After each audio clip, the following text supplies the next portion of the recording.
Hi, welcome to ఫిన్ట్రాడే. ఈ వీడియోలో గత 24 గంటల్లో ఫినాన్షియల్ రిలేటెడ్ న్యూస్ని కవర్ చేయబోతున్నాం. So without any delay short and క్రిస్పీగా న్యూస్ మాత్రమే మాట్లాడుకుందాం. మొదటిగా, ప్రధానమంత్రి నరేంద్ర మోడీ గారు మే 26, 27న చేయబోయే గుజరాత్ విజిట్లో ఇండియాస్ ఫస్ట్ 9000 HP లోకోమోటివ్ ఇంజిన్ని ఆవిష్కరించబోతున్నారు. దీనికి 20,000 కోట్లు ఖర్చు చేయడం జరిగింది. రానున్న 10 సంవత్సరాల్లో ఈ రైల్వే ఫ్యాక్టరీ నుంచి 1200 ఇంజిన్ని ప్రొడ్యూస్ చేసే దిశగా ఉన్నారు. ఈ ఇంజిన్ యొక్క కీ ఫీచర్స్ ఏంటంటే, ఒక్కసారిగా 4600 టన్ కార్గో వెయిట్ని ఇది క్యారీ చేయగలదు. అండ్ ఇంకా ఇందులో air conditioning and toilet facility కూడా ఇచ్చారు లోకో పైలట్కి. అలాగే యాక్సిడెంట్ నుంచి ప్రివెంట్ చేయడం కోసం ఒక అడ్వాన్స్డ్ కవర్ సిస్టమ్ని కూడా ఇన్స్టాల్ చేయడం జరిగింది. దీంతో 10,000 మందికి డైరెక్ట్ అండ్ ఇండైరెక్ట్ ఎంప్లాయ్మెంట్ కూడా పొందవచ్చని చెప్తున్నారు. యుఎస్ బాండ్ ఆప్షన్లో డిమాండ్ లేనందున నిన్న US treasury yields 10 basis points పైగా పెరగడం జరిగింది. ఈ చేంజ్ ఎక్కువగా లాంగ్ డేటెడ్ ఇయర్స్పై ఇంపాక్ట్ పడింది. 30-year ట్రెజరీ ఈల్డ్స్ 5.1 టచ్ అయింది, which is highest since October 2023.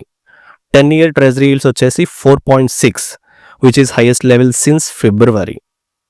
20-year treasury yields 5.1 touch అయింది, which is highest since November 2023. ఈ ఇంపాక్ట్ ఈ రోజు మన ఇండియన్ మార్కెట్స్ మీద కూడా పడింది. అది మీరు ఈరోజు ఇండైసెస్లో గమనించవచ్చు. అండ్ ఆల్మోస్ట్ 220 ప్యాసింజర్స్తో ఢిల్లీ నుంచి శ్రీనగర్ వెళ్తున్న ఇండిగో ఫ్లైట్ 6E2142 పెద్ద ప్రమాదం నుంచి తప్పించుకుంది. ఫ్లైట్ ముందు భాగం వడగళ్ల వర్షం వల్ల డ్యామేజ్ అవడంతో లోపల ఉన్న ప్యాసింజర్స్ భయంతో కేకలు వేశారు. బట్ ఎట్ లాస్ట్ పైలట్ ఆ టర్బులెన్స్ని మేనేజ్ చేసి సేఫ్గా శ్రీనగర్లో ల్యాండ్ చేయడం జరిగింది. ఈరోజు one of the top crypto currency అయిన బిట్కాయిన్ $1.1 lakh మార్క్ని టచ్ చేసి ఆల్ టైమ్ హైగా నిలిచింది. ఆన్ ఏ లైటర్ నోట్, ఈరోజు పిజ్జా డే అవడం ఇంకొక ట్విస్ట్ అనమాట. బిట్కాయిన్కి పిజ్జాకి రిలేషన్ ఏంటి అనుకుంటున్నారా? 2020 మే 2010 యుఎస్ సిటిజన్ అయిన ఒక ప్రోగ్రామర్ అప్పుడు తన దగ్గర ఉన్న 10,000 బిట్కాయిన్స్తో $41 విలువ చేసే 2 లార్జ్ సైజ్ పిజ్జాస్ని కొనడం జరిగింది. అదే కనుక తను ఇప్పుడు హోల్డ్ చేసి ఉంటే మీరే క్యాల్కులేట్ చేసుకోండి ఎంత అవుతుందో. బిఎస్ఎన్ఎల్ నుంచి 2,900 crore వాల్యూ చేసే డీల్ని టీసీఎస్ క్యాప్చర్ చేసింది. దీనిలో భాగంగా బిఎస్ఎన్ఎల్కి 4G నెట్వర్క్ డిప్లాయ్మెంట్ కోసం 18,685 నెట్వర్క్ సైట్స్లో engineering, supply, installation, testing and annual maintenance planning చూసుకుంటుంది. టీసీఎస్కి 525 crore విలువ చేసే రేడియో యాక్సెస్ నెట్వర్క్ అండ్ మిగతా ఎక్విప్మెంట్ని తేజస్ నెట్వర్క్ ప్రొవైడ్ చేస్తుంది. పిఎంఈ డ్రైవ్ స్కీమ్ పేరుతో ఇండియన్ గవర్నమెంట్ కరెంట్ ఫేజ్ కింద కొన్ని కీ సిటీస్కి దాదాపు 4,500 ఎలక్ట్రిక్ బస్ని ప్రొవైడ్ చేయబోతుంది. ముఖ్యంగా బెంగళూరు, ఢిల్లీ, హైదరాబాద్, అహ్మదాబాద్ అండ్ సూరత్.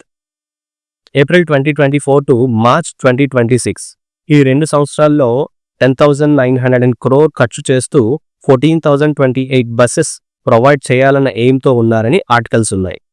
ఇదే స్కీమ్లో 72,000 ఈవీ ఛార్జింగ్ స్టేషన్స్ ఇండియా అంతటా టార్గెట్ చేయబోతున్నారని union minister HD Kumaraswamy announce చేశారు. ఇండోర్లో ఇక మీదట ఎవరైనా made in China and Bangladesh బట్టల్ని అమ్మినట్లయితే వారికి 1,11,000 రూపాయలని జరిమానా విధిస్తున్నామని ఇండోర్ గార్మెంట్ అసోసియేషన్ అనౌన్స్ చేసింది.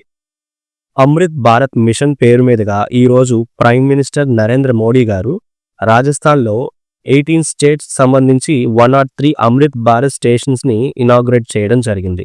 ఈ మిషన్లో భాగంగా ఇండియన్ రైల్వేస్ ఈ స్టేషన్స్ని రినోవేట్ చేస్తున్నాయి. కొన్ని కొత్త ఫీచర్స్తో ఇండియన్ రైల్వేస్ ఇప్పుడు centre for railway information systems develop చేసిన స్వరైల్ అనే యాప్ని లాంచ్ చేసింది. దీంతో ప్యాసింజర్స్కి జర్నీ ఎన్హాన్స్ చేస్తూ మోర్ కంఫర్టబుల్ అండ్ మోర్ యాక్సెసిబుల్గా మారుస్తుందని ఇండియన్ రైల్వే అనౌన్స్ చేసింది.